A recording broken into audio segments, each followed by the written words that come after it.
Okay, let's unpack this.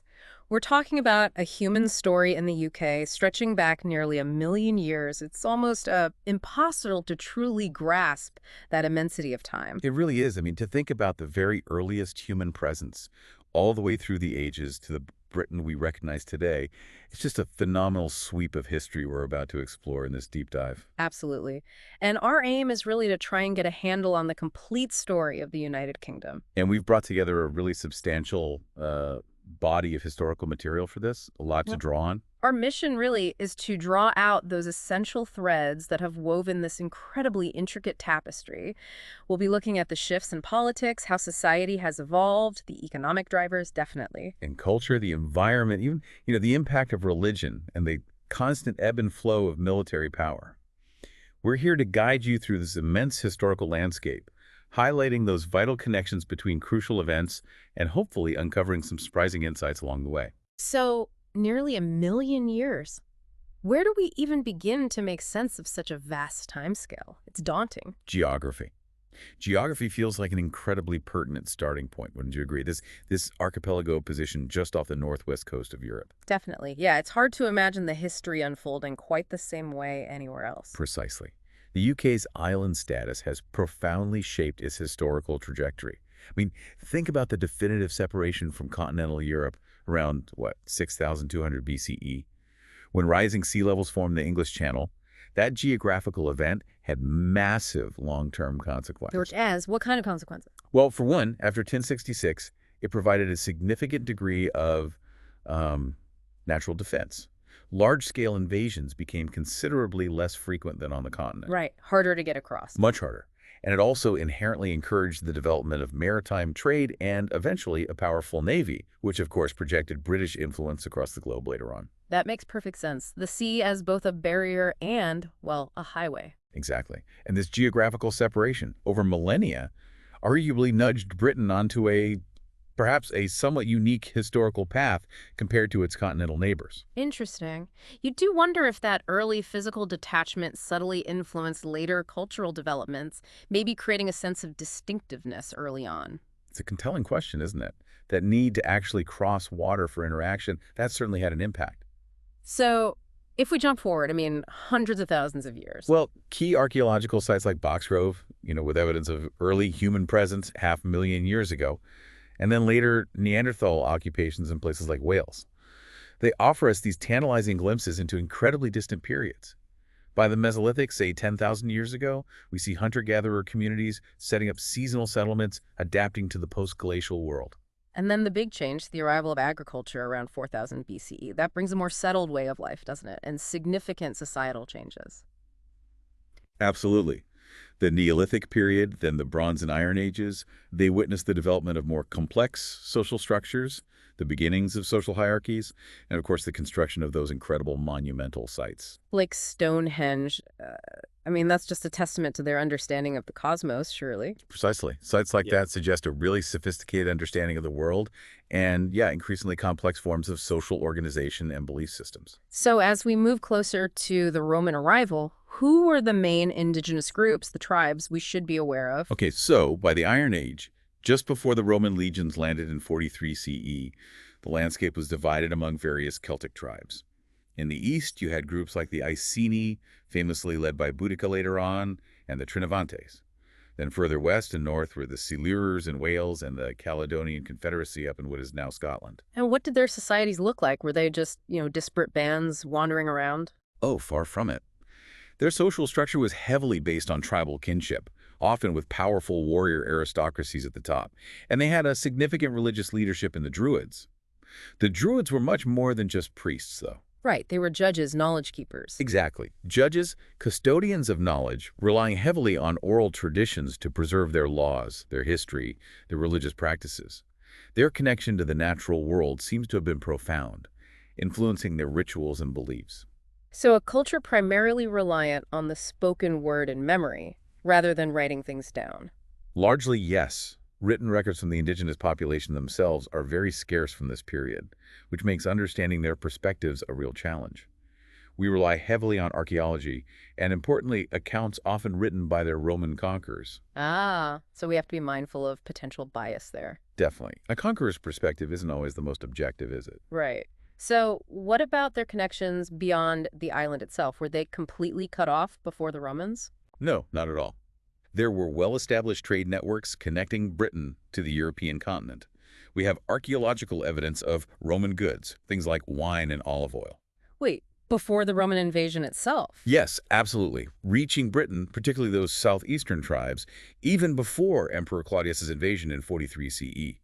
This indicates existing economic links, a degree of interaction and exchange was already happening. And interestingly, we also find evidence of British goods like tin making their way over to the continent, so it suggests a reciprocal trading relationship.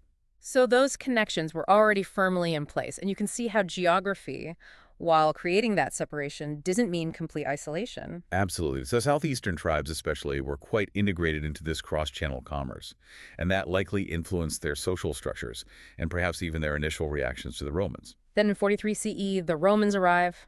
That feels like a truly monumental turning point. It certainly was a huge moment. While the initial Roman presence was undoubtedly driven by military conquest, it evolved into a much broader occupation that lasted for, well, nearly 4 centuries. They established a sophisticated system of administration, law, and of course that remarkable infrastructure. Such as, what tangible legacies did they leave behind that we can still see? Well, think of their road network. It's astonishing. Sections of it are still walkable today. An incredible feat of engineering. Initially designed for moving troops quickly, I suppose. Primarily, yes, for military movement. But those roads became vital arteries for trade, for communication, for the very administration of the province of Britannia. Their impact on the landscape and infrastructure endured for centuries, long after the legions left. And they founded significant urban centers, places like Londinium, which is modern London, of course, and Eboracum, now York. These weren't just military camps. They boasted Roman amenities like forums, bathhouses, temples, reflecting a more established civilian presence. So a real imposition of Roman culture and their way of life. The impact of Romanization was significant, yes, particularly in the urban centers and the southern, more lowland parts of the province. We see the adoption of Roman customs, architecture, language. Latin became the language of administration and commerce. However, its spread was uneven, very uneven. Indigenous traditions and languages persisted strongly in rural areas and more peripheral regions like Wales and the north. So it was more of a layering or maybe a blending of cultures in many areas rather than a complete replacement. Precisely. You even see this fascinating fusion of Roman and Celtic deities. A prime example is the Temple of Sulis Minerva at Bath, where they combined the Roman goddess Minerva with the local Celtic water deity Sulis. But surely Roman rule wasn't just accepted everywhere. There must have been significant resistance. Oh, absolutely. The most famous and dramatic example is Boudicca's rebellion in 60 or 61 CE. The Queen of the Iceni led a major uprising that saw the temporary capture and, well, burning of Londinium, Verlamium, and Camulodunum. It was a powerful, brutal statement against Roman oppression, highlighting both the fragility of Roman control early on, but also its ultimate resilience as the revolt was eventually, and just as brutally, suppressed. Then the Romans withdraw, early 5th century, leaving this power vacuum. What happens next? What unfolds in Britain? Well, this period, often called the sub-Roman or early Anglo-Saxon period, witnesses the gradual development of Anglo-Saxon kingdoms. Various Germanic groups, Angles, Saxons, Jutes, migrated and established themselves, leading eventually to the emergence of distinct kingdoms like Kent, Northumbria, Wessex, and Mercia. And these kingdoms were frequently engaged in conflict with one another as they vied for territory and dominance. It sounds like a pretty turbulent and formative era, a lot of shifting power. It was a period of significant flux and transformation, definitely. Eventually, some kingdoms gained periods of dominance. Mercia, for instance, under Offa the Great in the 8th century, exerted considerable influence. He even constructed Offa's Dyke, that huge earthwork along the border with the Welsh kingdoms. By the later Anglo-Saxon period, we see a consolidation into maybe 4 main kingdoms, which kind of sets the stage for a more unified English entity later on. And what was Anglo-Saxon society actually like? How was it structured and governed? Okay, so Anglo-Saxon society was hierarchical. You had the king at the apex, then below him were the nobles, known as thanes. Below them were free men, called chorls, who owned or leased land. And then you had Gebers, a type of peasant more tied to the land with fixed labor obligations. And right at the bottom were slaves or thralls. Administratively, they developed districts called shires. Ah, like the shires we still have in place names today. Yorkshire, Lancashire. Exactly those. These shires were overseen by officials called ealdormen, sort of like regional governors, and shire reeves, the direct origin of our modern sheriffs, responsible for royal administration at the local level. They also established systems of taxation, the early foundations of a bureaucratic structure, and crucially written legal codes. These codes often blended Germanic customary law with emerging Christian principles, as the Anglo-Saxons gradually converted to Christianity starting in the late 6th century. Oh, and the importance of burhs fortified settlements also grew, especially later, as defensive and administrative centers. So we're really seeing the early building blocks of the English state taking shape there. And what about their economy and daily life? Was it all just farming? The economy was primarily agrarian, yes. Wealth was largely based on land ownership and livestock. The open field system of agriculture was prevalent in many areas. However, important trading centers did begin to develop or in some cases re-emerge on old Roman sites. Places like London, York, or Eophoric as they called it, and Hamwick, Southampton, facilitated trade with the continent and increasingly with Scandinavia. Which brings us neatly to the Vikings. From the late 8th century onwards, renewed waves of invasions. That must have been incredibly disruptive all over again. It was profoundly disruptive, yeah. Starting in late 8th century with that raid on Lindisfarne, we see sustained waves of Danish and Norse Viking raids, which then turned into larger invasions and eventually settlement. It posed a major existential challenge to the established Anglo-Saxon kingdoms. How did the Anglo-Saxons respond? Was it purely defensive, or did they try other tactics? Initially, Anglo-Saxon responses varied.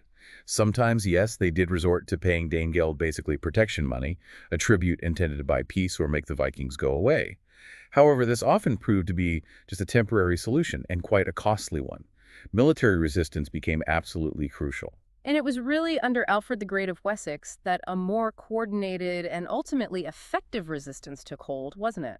Precisely. Alfred is such a key figure. He didn't just fight back. Though he did that very effectively, he also reorganized his military forces, built that network of fortified burhs we mentioned, and even established a fledgling navy, recognizing the importance of coastal defense. His efforts were instrumental in halting the Viking advance, containing them to an area known as the Danelaw, and laid the groundwork for his successors to eventually create a unified English kingdom capable of resisting future incursions. So eventually the Anglo-Saxons did manage to push back the Vikings and forge a unified England out of these kingdoms. Yes, by the mid-10th century, under Alfred's successors like Athelstan the Danelaw, that large area of eastern and northern England under significant Viking influence and settlement had been largely reconquered, and the first unified kingdom of England emerged. Then comes 1066, the Norman Conquest. That feels like another absolutely fundamental turning point in British history, maybe the turning point for England. Absolutely. It's pivotal. It marked such a significant shift in England's political, social, and cultural landscape. The death of Edward the Confessor without a clear heir led to that contested succession. You had Harold Godwinson, the Anglo-Saxon claimant, William, Duke of Normandy, and Harold Hardrada, the King of Norway. William's victory at the Battle of Hastings just fundamentally altered the course of English history. In what specific ways? What were the immediate and the long-lasting consequences? Well, the immediate aftermath saw a pretty wholesale replacement of the English ruling elite, the aristocracy, with Norman lords. William the Conqueror and his successors embarked on a massive program of castle building, particularly those motte and bailey types initially.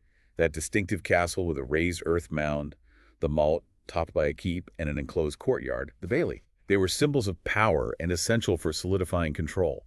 However, and this is important, they also adopted and adapted many of the existing, quite sophisticated Anglo-Saxon governmental systems. They didn't just sweep everything away. Such as, what did they keep? Well, structures like the shires, the office of the sheriff, a permanent royal treasury, the geld tax, that land tax initially used to fund defense against Vikings, continued, and the use of royal writs, those written orders, carried on. Sheriffs continued to administer the shires, but now, of course, they answered to Norman authority.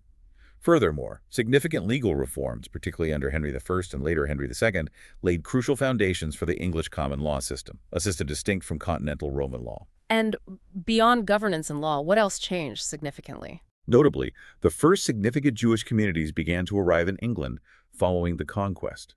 They were initially invited, often by the crown, for their financial expertise, particularly in money lending, which was restricted for Christians. The church also underwent a major transformation. Norman and French churchmen were appointed to key positions, bishops and abbots strengthening the ties between the English church and the continent and reforming its structure along continental lines. They also initiated a major program of rebuilding cathedrals and important churches in the Norman Romanesque style, that solid, rounded arch architecture that came before the Gothic style. York Minster, Durham Cathedral. Stunning examples started then. And the language, of course. Oh, absolutely. Perhaps one of the most profound long-term impacts was on the English language itself. You had the ruling class speaking Norman French, the church using Latin, and the majority population speaking Old English. Over centuries, this led to a gradual fusion, creating Middle English, think Chaucer, and eventually evolving into the modern English we speak today, with its huge mix of Germanic and Romance vocabulary. But this Norman takeover, this replacement of the elite, it must have faced resistance. It wasn't smooth sailing, presumably. Indeed, no. There were significant uprisings and resistance movements, especially in the early years. The most brutal example of suppression was the harrying of the North, around 1069-70, where William inflicted widespread devastation in the north of England in response to rebellion. You also had figures like Hereward the Wake leading resistance in the Fens. Moreover, Norman ambitions didn't stop at England's borders. Norman lords established powerful marcher lordships along the Welsh border, exerting continuous military and political pressure on the independent Welsh principalities.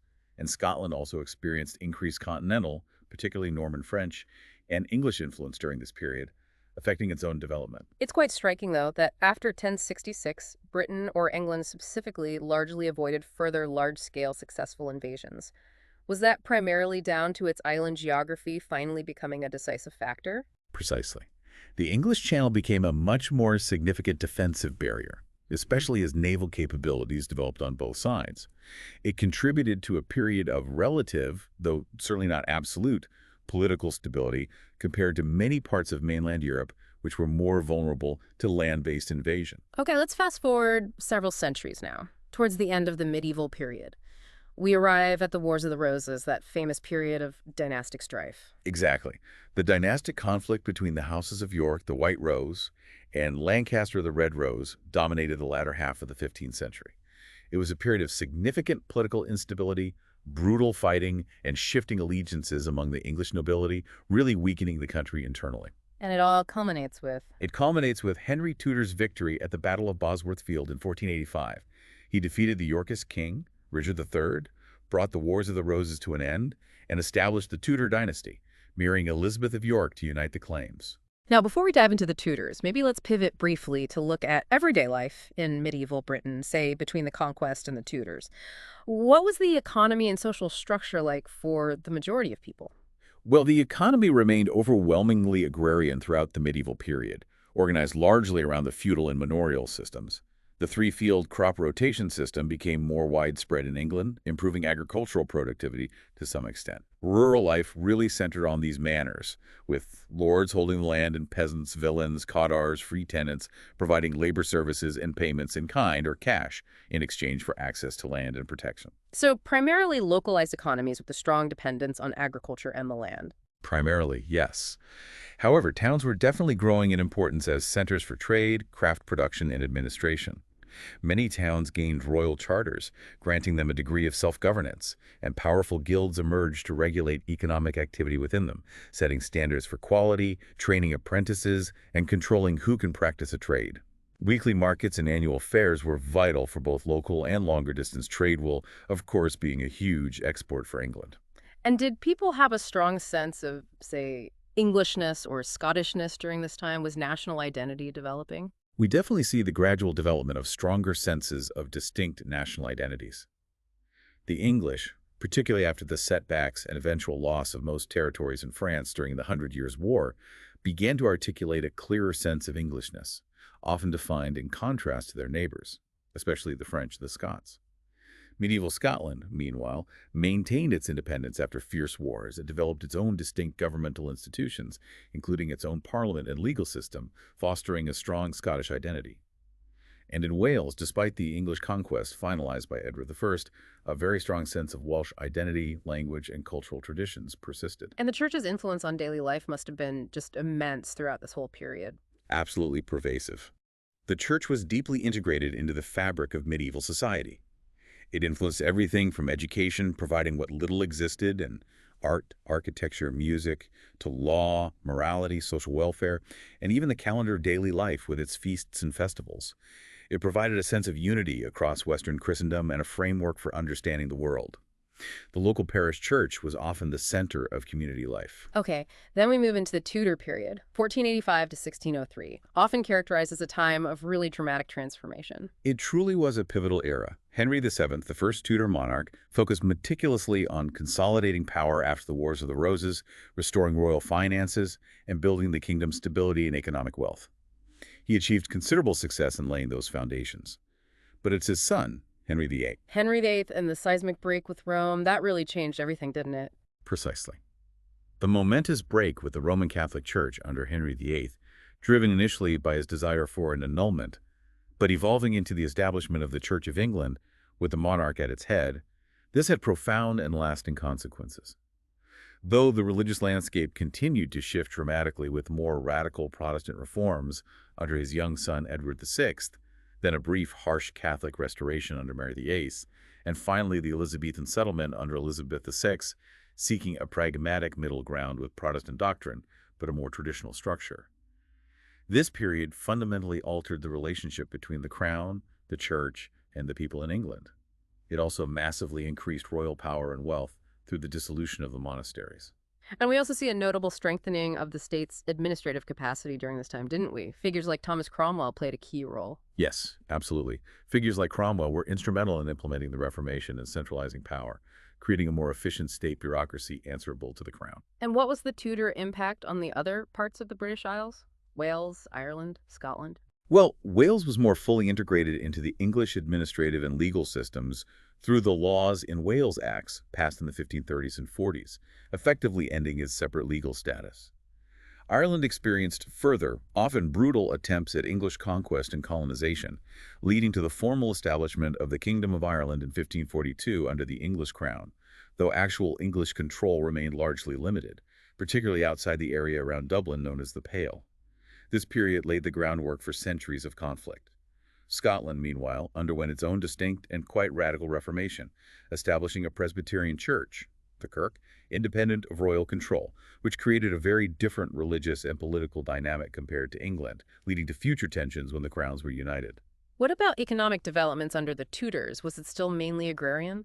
While it's still largely agrarian, the Tudor period witnessed increasing economic diversification and early signs of commercial expansion. Textile manufacturing, particularly woolen cloth, continued to expand and became a major export. Coal mining grew in importance as a fuel source.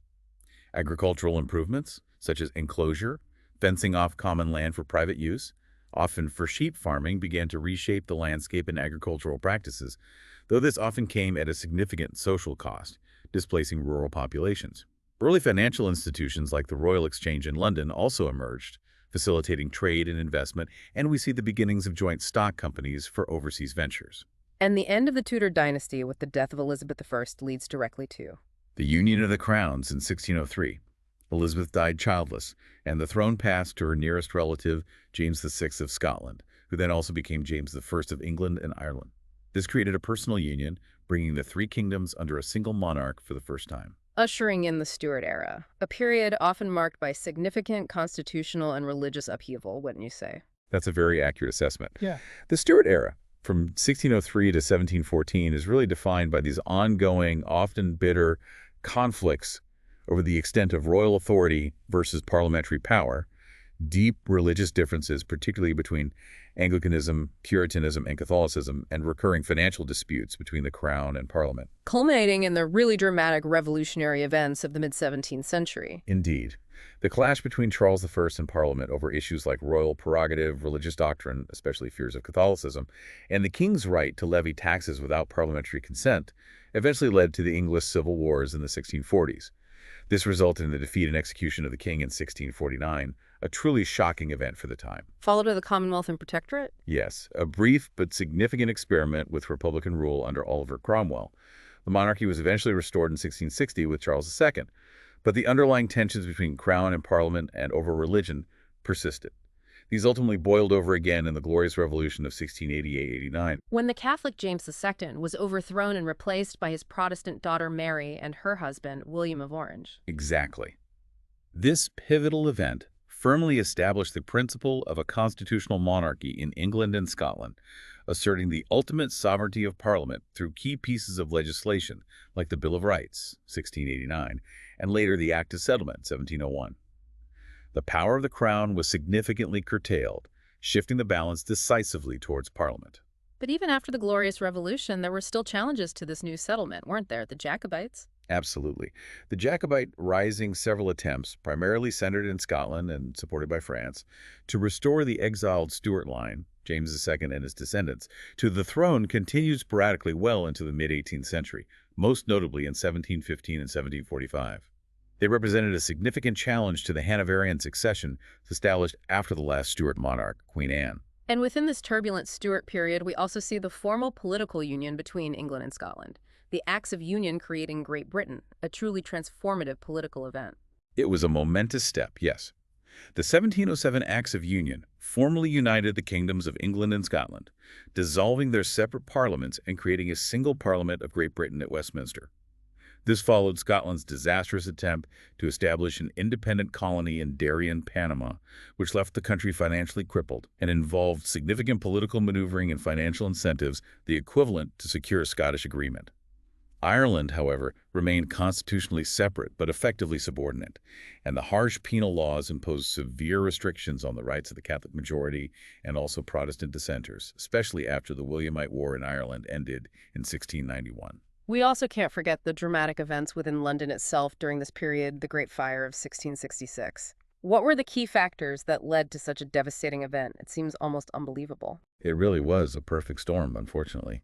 London at the time was still largely a medieval city, densely packed, timber-framed buildings, narrow, winding streets.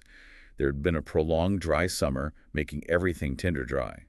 Then, crucially, there seems to have been an initial delay in implementing effective fire breaks, like pulling down houses to stop the spread. Coupled with a strong east wind, once the fire started in Pudding Lane, it just spread incredibly rapidly. It raged for several days and caused immense destruction, wiping out a huge swath of the city, including the old St. Paul's Cathedral. However, the fire also, ironically, provided a unique opportunity for rebuilding London with stricter regulations, wider streets, brick and stone buildings, which ultimately improved the city's resilience against fire in the long run. And the establishment of the Bank of England in 1694, towards the end of this era, feels like a really crucial development for the nation's financial infrastructure moving forward. It was indeed crucial. Founded primarily to fund government debt incurred during wars against France, it laid a foundation for modern public finance, provided stability to the financial system, facilitated government borrowing on a larger scale, and contributed significantly to Britain's growing economic power in the following century. Okay, moving now into the 18th, 19th, and early 20th centuries, we see the continued evolution of parliamentary government and the gradual rise of a more democratic system. Gradually but steadily, yes. The cabinet system, with the prime minister emerging as the head of government, though not officially recognized for a while, really developed during the 18th century under figures like Walpole. Power shifted increasingly from the monarch to parliament and its ministers. Then the 1800 Acts of Union created the United Kingdom of Great Britain and Ireland, abolishing the separate Irish Parliament in Dublin, though the promised Catholic emancipation was delayed for decades, fueling further discontent in Ireland.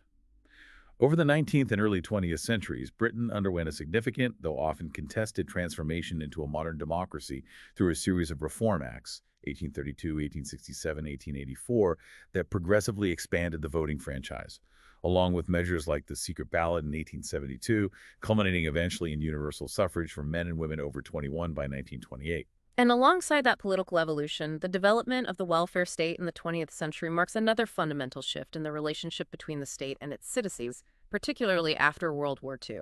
Absolutely. While there were earlier steps, like the liberal reforms before World War I introducing pensions and national insurance, the comprehensive welfare state established by the post-World War II Labor government under Clement Attlee was truly transformative. This included the creation of the National Health Service, NHS, in 1948, offering free healthcare at the point of use, expanded Social Security, nationalization of key industries like coal, railways, and steel, and major education reforms like the 1944 Education Act. It represented a profound change in how society aimed to provide for its members and address social inequalities, creating a social safety net. Britain's role on the global stage also undergoes a dramatic transformation during this period, doesn't it? From the absolute height of empire to the evolution of the Commonwealth and then increasing European integration. Precisely.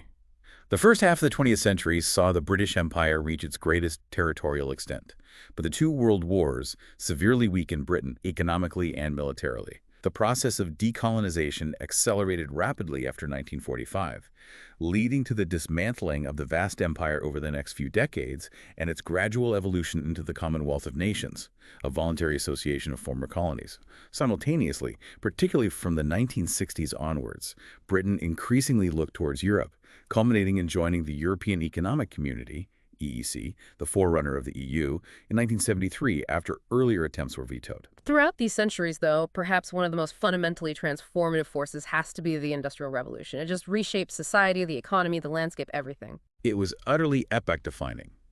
A unique confluence of factors in Britain really drove it abundant natural resources like coal and iron ore, located close together, significant available capital for investment from trade and agriculture, a relatively stable political and legal framework that protected property rights, a powerful navy that secured global trade routes, a growing emphasis on scientific inquiry and technical education stemming from the Enlightenment, and established financial institutions like the Bank of England and private banks ready to fund enterprise. And the technological innovations themselves were just groundbreaking, weren't they? Absolutely. Innovations like Hargreaves' spinning jenny and Arkwright's water frame, later Crompton's mule, and Cartwright's power loom revolutionized textile production, particularly cotton.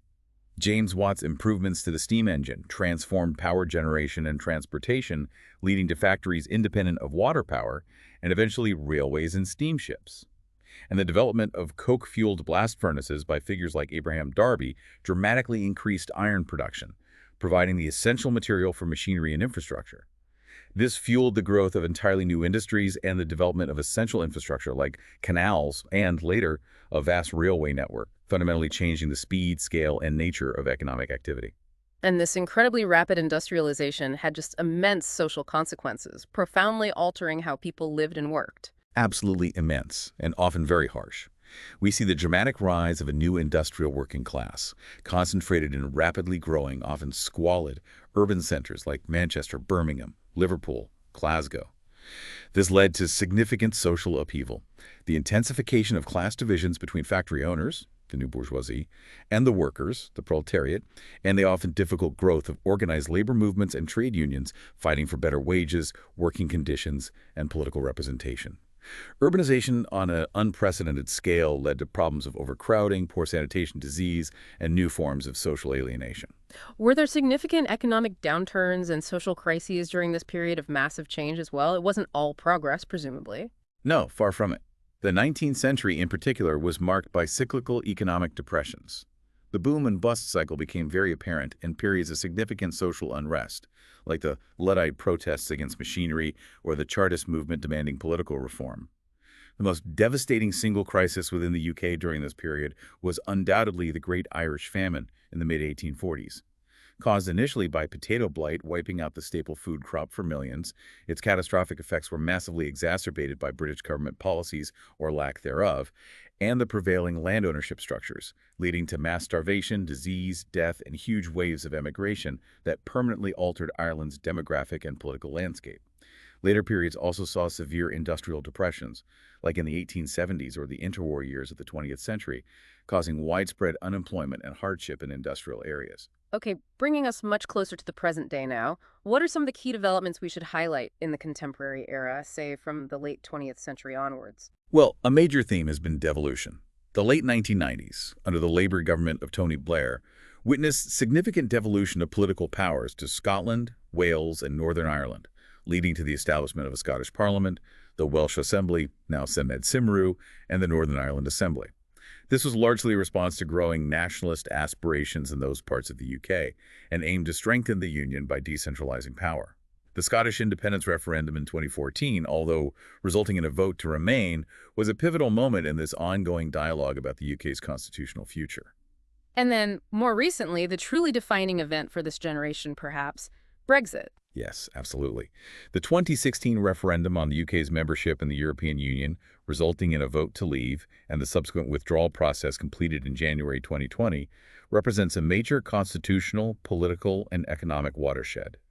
Its impacts are still unfolding and are complex and contested, affecting trade, immigration, international relations, and even internal UK politics. Alongside Brexit, the UK continues to face contemporary economic challenges. Navigating its new global position, recovering from recent global economic shocks like the 2008 financial crisis and the COVID-19 pandemic, addressing persistent regional economic disparities between London Southeast and other areas, managing the ongoing transition away from heavy industry and towards a service-based and increasingly a sustainable green economy. It's also fascinating, just stepping back, to consider how our understanding and interpretation of this vast history have evolved over time, isn't it? How historians approach it. Absolutely. Historiography, the study of how history is written, is constantly being revised and debated. Early historical accounts, particularly in the 19th century, often focused on grand national narratives, celebrating progress, empire, and the actions of monarchs, politicians, and military leaders, great men history. Over time, social history emerged, bringing the experiences of ordinary people, women, workers, and different social classes to the forefront. More recently, post-colonial perspectives have critically examined the legacies and impact of the British Empire, challenging older, more celebratory narratives.